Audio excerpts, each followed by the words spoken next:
쪽대문을 열어놓으니 사직공원이 환히 내려다 보인다. 이제는 봄도 늦었나 보다. 저 건너 돌담 안에는 사쿠라꽃이 벌겋게 벌어졌다. 가지가지 나무에는 싱싱한 싹이 돋고 새침이 옷깃을 핥고 드는 요놈이 꽃샘이겠지? 까치들은 새끼 칠집을 장만하느라고 가지를 입에 물고 날아들고. 이런 제기랄. 우리 집은 언제나 수리를 하는 겐가. 해마다 고친다 벼르기는 연실 벼르면서 그렇다고 사직골 꼭대기에 올라붙은 깨웃한 초가집이라서 싫은 것도 아니다. 납작한 처마 밑에 비록 묵은 이영이 무더기 흘러내리건 말건, 대문짝만한 짝이 삐뚤어 박히건 말건, 장독뒤의 판장이 아주 벌컥 낮아빠져도 좋다. 참말이지 그놈의 부엌 옆에 뒷감만 좀 거쳤으면 원이 없겠다. 밑둥의 벽이 확 나가서 어떤 게 부엌이고 뒷간인지 분간을 모르니. 게다가 여름이 되면 부엌 바닥으로 구더기가 슬슬 기어들지 않나. 이걸 보면 고대 먹었던 밥풀이 그만 곤두서고 만다. 에이, 추해. 망할 녀석의 영감쟁이. 그것 좀 고쳐달라고 그렇게 성화를 해도. 쪽대문이 도로 닦여지며 소리를 요란히 낸다. 아침 설거지에 젖은 손을 치마로 닦으며 주인 마누라는 오만상이 찌푸러진다. 그러나 실상은 사글세를 못 받아서 약이 오른 것이다. 영감더러 받아달라면 마누라에게 밀고 마누라가 받자니 고분이 내질 않는다. 여태껏 미뤄왔지만 너들 오늘은 안 될라. 마음을 아주 다부지게 먹고 건넌망문을 획 열어 제친다. 여보게 어떻게 됐소? 이거 참 미안합니다. 오늘도 텁수룩한 칼라머리를 이렇게 긁으며 역시 우물쭈물이다. 오늘도라니. 그럼 어떡할 작정이요? 하고 눈을 한번 크게 떠보았다마는 이 위는 암만 얼러도 노할 주변도 못 된다. 나이가 새파랗게 젊은 녀석이 왜 이리 할 일이 없는지 밤낮 방구석에 팔짱을 찌르고 멍하니 앉아서는 얼이 빠져 있다. 그렇지 않으면 이불을 뒤쓰고는 줄창같이 낮잠이 아닌가. 햇빛을 못 봐서 얼굴이 누렇게 찌들었다. 경묵과 제복공장의 직공으로 다니는 저 누이의 월급으로 둘이 먹고 지낸다. 누이가 가부길래 망정이지 서방이라도 해가면 이건 어떡하려고 이러는지 모른다. 제 신세 딱 한 줄을 모르고 맨날 돈은 우리 누님이 쓰는데요. 누님 나오거든 말씀하십시오. 당신 누님은 밤낮 사날만 참아달라고 하는 게 아니오. 사날하니 그래 언제나 돼야 사날이란 말이오.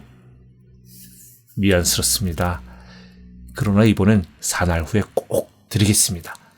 이왕 참아주시던 길이니.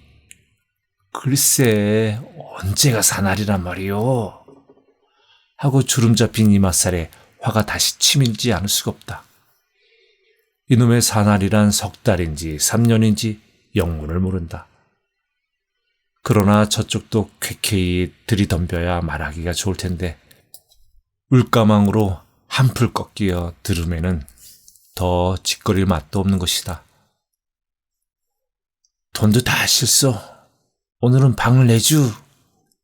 그는 말 한마디 또렷이 남기고 방문을 탁 닫아버렸다. 그리고 서너 발 두덜거리며 물러서자 다시 가서 문을 열어 잡고 오늘 우리 조카가 이리 온다니까 어차피 방은 있어야 하겠어. 장독 옆으로 빠진 수채를 건너서면 바로 아랫방이다. 본씨는 광이었으나 새방 놓으려고 싱둥벙둥 방을 들인 것이다.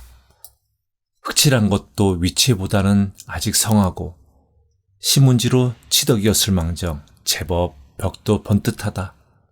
비바람이 들이치어 누렇게 들뜬 미닫이였다. 살며시 열고 노려보니 망할 노란 통이가 여전히 이불을 쓰고 끙끙 누웠다. 노란 낯짝이 광대뼈가 툭 붉어진 게 어제만도 더 못한 것 같다. 어쩌자고 저걸 들였는지 제 생각을 해도 속알지는 없었다. 돈도 좋거니와 팔자에 없는 송장을 칠까봐 애간장에 다 졸아든다. 하기야 처음 올 때 저 병색을 모른 것도 아니고. 영감님, 무슨 병 아니슈? 하고 겁을 먹으니까 아이, 감기가 좀 들렸더니 이러우. 이런 구치 같은 영감쟁이가 또 있으랴. 그리고 그날부터 뒷간에다 핏똥을 내깔리며 이 앓는 소리로 쩔쩔매는 것이다. 보기에 추하기도 할 뿐더러 그 신음소리를 들을 적마다 사지가 으스러지는 것 같다. 그러나 더 얄미운 것은 이걸 데리고 온 그 딸이었다. 버스걸 다니니까 아마 거짓말이 심한 모양이다. 부족증이라고 한마디만 했으면 속이나 시원할걸. 여태도 감기가 쇠서 그렇다고 바득바득 우긴다. 방을 안 줄까봐 속인 그 행실을 생각하면 곧 눈에 불이 올라서 영감님, 오늘은 방세를 주셔야지요. 시방, 내 몸이 아파 죽겠소. 영감님은 괜한 소리를 한다는 듯이 썩 귀찮게 벽 쪽으로 돌아 눕는다. 그리고 어그머니 끙 움츠러드는 소리를 친다. 아니, 영 방세는 안 내실 테요? 하고 소리를 빽 지르지 않을래야 알 수 없다. 내 시방, 죽는 몸이요. 가만히 있수. 글쎄, 죽는 건 죽는 거고 방세는 방세가 아니오.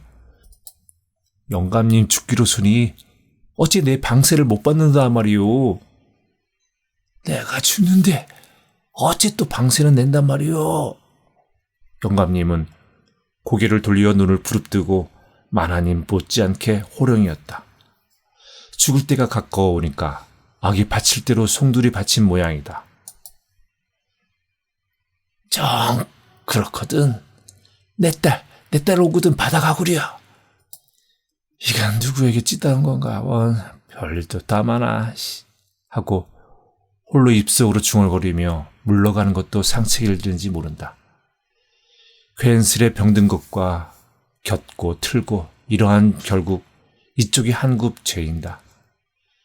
그보다는 딸이나 오거든 톡톡이 따져서 내쫓는 것이 일이 쉬우리라. 그 옆으로 좀 사이를 두고 나란히 붙은 미닫이가 또 하나 있다. 열고자 문설주에 손을 대다가 잠깐 멈칫하였다. 텐마루 위에 무람 없이 올려놓은 이 구두는 분명히 아키코의 구두일 게다. 문 열어볼 용기를 잃고 그는 부엌 쪽으로 돌아가며 쓴 입맛을 다시 였다. 카페인가 뭔가 다니는 계집애들은 죄다 그렇게 망골들인지 모른다. 영애하고 아키코는 아무리 잘 봐도 씨알이 사람 될 것 같지 않다. 아래 위턱도 몰라보는 애들이 남봉질에 향수만 찾고, 그래도 영애라는 계집애는 비록 심술은 내고 내댈망정 뭘 물으면 대답이나 한다. 요 아키코는 방세를 내려도 입을 꼭 다물고는 안착해도 대꾸 한마디 없다. 여러 번 듣기 싫게 조르면 그제는 이쪽이 낼 성을 제가 내가지고 누가 입구도 낫네요. 좀 편히 계세요. 어련히 낼래구. 그런 극성 천보겠네. 이렇게 쥐어박는 소리를 하는 것이 아닌가? 좀 편히 계시라는 이 말에는 하도 어이가 없어서도 고만 찔끔 못한다. 망할련 언제 병이 들었었나? 쓸방을 못 쓰고 삭을 세려 놓은 것도 돈이 아쉬웠던 까닭이었다. 두 영감 마누라가 산다고 호젓해서 동무로 모은 것도 아니다. 그런데 팔자가 사나운지 모두 우거지상 노랑퉁이 말갈랭이 이런 몹쓸 것들 뿐이다. 이 망할 것들이 방세를 내는 셈도 아니요. 그렇다고 아주 안 내는 것도 아니다. 한 달치를 비록 석 달에 벌려내는 한이 있더라도 역시 내는 건 내는 거였다. 지들끼리 짝이나 한 듯이 80전, 70전, 1원 요렇게 찔끔찔끔거리고 만다. 오늘은 크게 얼을 줄 알았더니 하고 보니까 역시 어저께나 다름이 없다. 방의 세간을 마루로 내나가며 새를 들인 보람이 무엇인지 그는 마루 끝에 걸터 앉아서 화풀이로 담배 한 대를 피워문다. 그러나 아무리 생각해도 내 방 빌리고 내가 말 못하는 것은 병신스러운 지심에 틀림이 없다. 담뱃대를 마루에 내던지고 약을 좀 올려가지고 다시 아래채로 내려간다. 기세 좋게 방문이 획 열렸다. 아키꼬, 이봐, 자? 아키꼬는 내 활기를 벌리고 아키꼬답게 무사태평이 코를 골아 울린다. 저통이를 풀어 헤친 채 부끄러움이 없고 두 다리는 이불산 위로 번쩍 들어 올렸다. 담배 연기 가득 찬 방 안에는 분내가 획기치고 이봐, 아키꼬, 자? 이번에는 대문 밖에서도 잘 들릴 만큼 목청을 돋았다. 그러나 생시에도 대답 없는 아키꼬가 꿈속에서 대답할 리 없음을 알았다. 그저 겨우 입속으로 망할 계집애, 가랑물을 쫙 벌리고 저게 원 째째. 미닫이가 딱 닦여지는 서슬에 문틀 위에 안약병이 떨어진다. 그제야 아키꼬는 조심히 눈을 떠보고 일어나 앉았다. 망할년. 저보고 누가 보랬나 하고 한 옆에 놓인 손꼴을 집어든다. 어젯밤 잠을 서친 바람에 얼굴이 부석부석하였다. 골련에 불이 붙는다. 그는 천장을 향하여 연기를 내뿜으며 가만히 바라본다. 뾰족한 입에서 연기는 고리가 되어 한둘레 두둘레 새어나온다. 그놈을 하나씩 손가락으로 콕 찔러서 터치고 아까부터 영애를 기다렸으나 오정이 가까워도 오질 않는다. 단성사를 갔는지 창경원을 갔는지 그래도 저 혼자는 안 갈걸. 이런 때이면 방 좁은 곳이 새삼스레 불편하였다. 햇빛이 안 들고 늘 습한 것 말고 조금만 더 넓었으면 좋겠다. 영애나 아키꼬나 둘 중에 누가 밤에 손님이 있으면 하나는 나가 잘 수밖에 없다. 둘이 자도 어깨가 맞부딪히는데 그런데 셋이 자기에는 너무 창피하였다. 나가서 자면 숙박료는 50전씩 받기로 하였으니까 못 잘 것도 아니다마는 그 다음날 밝은 낮에 여기까지 허덕허덕 찾아오는 것이 어찌 좀 어색한 일이었다. 어제도 카페에서 나오다가 골목에서 영애를 쿡 찌르고 예, 너 오늘 어디서 자고 오너라 하고 귓속말을 하니까 또? 얘 너는 좋구나. 좋긴 뭐가 좋아. 애두. 아키꼬는 좀 수줍은 생각이 들어 쭈뼛쭈뼛 그 손에 돈 80전을 쥐어주었다. 여느 때 같으면 50전이지만 그만치 미안하였다. 많은 영애는 찌르퉁한 낯으로 돈을 받아 넣으며 또 하는 소리가 예, 이젠 종로 근처로 우리 큰 방을 얻어오자. 그래, 가만히 있어. 잘 가. 그리고 내일 일찍 와. 남 인사하는 데는 대답 없고 나만 밤낮 나와 자는구나. 이것은 필시 아키꼬에게 엿먹는 조롱이겠지. 망할래도 저더러 누가 뚱뚱하고 못생기게 나랬나? 그렇게 뼈지게 하지만 영애가 설마 아키꼬에게 뼈지거나 엿먹지는 않았으리라. 아키꼬는 베개로 허리를 펴며 팔뚝시계를 다시 본다. 정오하고 15분, 또 3분. 영애가 올 때가 되었는데 망할 것. 누가 채갔나? 기지개를 한번 느리고 들어 누우면 미닫이께로 고개를 가져간다. 문 아랫도리에 손가락 하나 드나들 만한 구멍이 뚫렸다. 주위 마누라가 그제야 좀 화가 식었는지 안방으로 휘젓고 들어가는 치마꼬리가 보인다. 그리고 마루 뒤주위 위에는 언제 꺾어다 꽂았는지 정종병에 엉성이 뻗은 꽃까지. 붉게 핀 것은 복숭아꽃을 깨고 노랗게 척척 늘어진 저거는 개나리다. 건넌방 문은 여전히 꼭 닫혔고 뒷간에 가는 기색도 없다. 저 속에는 지금 제가 별명진 톨스토이가 책상 앞에 웅크리고 앉아서 눈을 감고 앉았으리라. 올라가서 이야기 좀 하고 싶어도 구렁이 같은 주위 마누라가 지키고 앉아서 감히 나오지를 못한다. 이것은 아키코가 안채의 기맥을 정탐하는 썩 필요한 구멍이었다. 뿐만 아니라 저녁 나절에는 재미스러운 연극을 보는 한 요지경도 된다. 어느 때에는 영애와 같이 나란히 누워서 베개를 베고 하나 한 구멍씩 맡아가지고 구경을 한다. 왜냐하면 5점 반쯤 되면 완전히 히스테리인 톨스토이의 누님이 공장에서 나오는 까닭이었다. 그 누님은 성질이 어찌 괄괄한지 대문간에서부터 들어오는 기색이 난다. 입을 다물고 눈살을 접은 그 얼굴을 보면 일상 마땅치 않은, 그리고 세상의 낙을 모르는 사람 같다. 어깨는 축 늘어지고 풀어서 보이면서 게다가 걸음만 빠르다. 들어오면 우선 걷는 방은 텐마루에다가 빈 벤또를 쨍그랑하고 내다 붙인다. 이것은 아우에게 시위도 되거니와 이래야 또 직성도 풀린다. 그리고 그는 눈을 휘둥그렇게 뜨고 사면의 불평을 찾기 시작한다마는 아우는 마당도 쓸어놓고 부뚜막에 그릇도 치우고 물독에 뚜껑도 잘 덮어놓았다. 신발장이라도 잘못 놓여야 트집을 걸 텐데 아주 말쑥하니까 물 바가지를 땅으로 동댕이 친다. 이렇게 불평을 찾다가 불평이 없어도 또한 불평이었다. 마당을 쓸면 잘 쓸든지 그릇에다 흙칠을 온통 해놨으니 이게 다 뭐냐? 끝이 꼬부라진 그 책망.